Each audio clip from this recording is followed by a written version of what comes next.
called the horse's food. No wonder why. You know how strong horses are. Therefore, of course, they're going to be strengthening.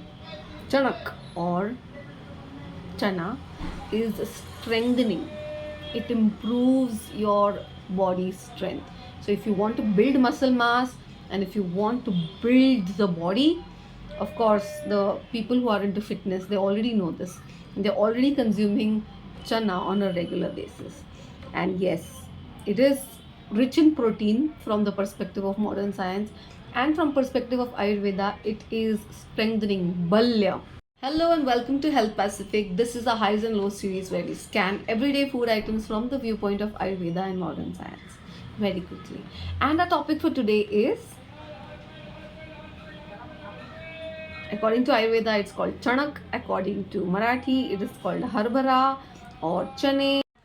This is sweet in taste, of course. It is depending on how you eat it. It is light or difficult to digest. Now, let's shed some light on that.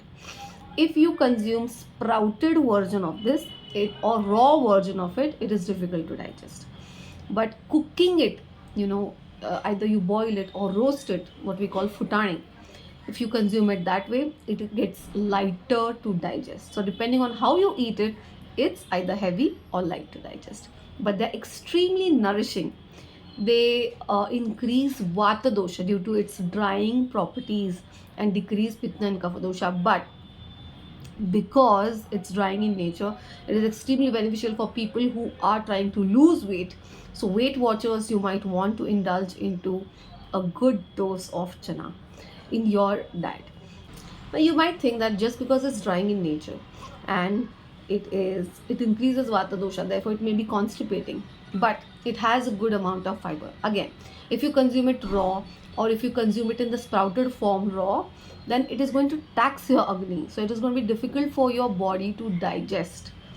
Okay, so then it may create constipating effect. But if you consume it in a boiled form or in a roasted form, like I mentioned, in futane form, then it is not going to tax your agni.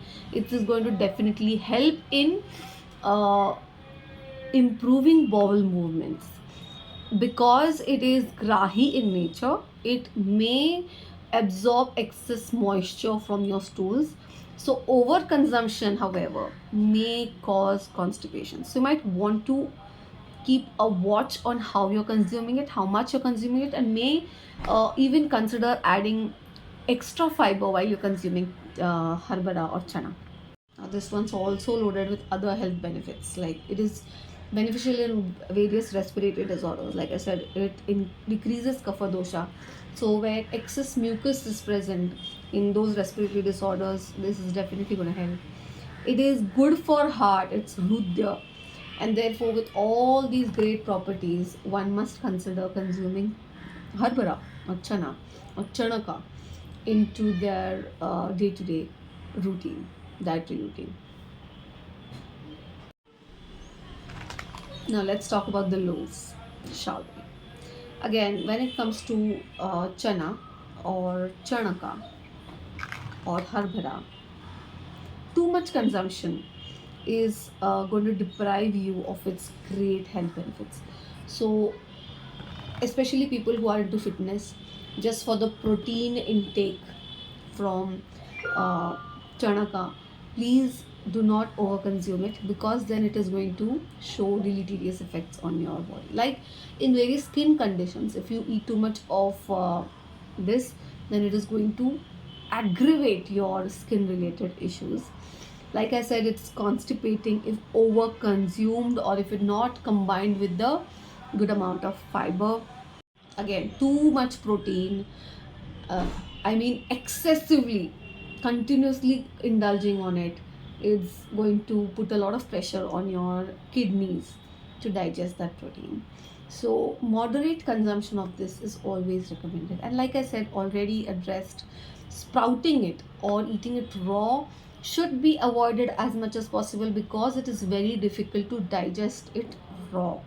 So if you have a great agni, then you will be able to digest it. But if your agni is on the lower side, or if you don't have a good appetite or digestive strength to digest it, then it is going to cause issues if you consume it raw. So better boil it, steam it, roast it, and then consume it.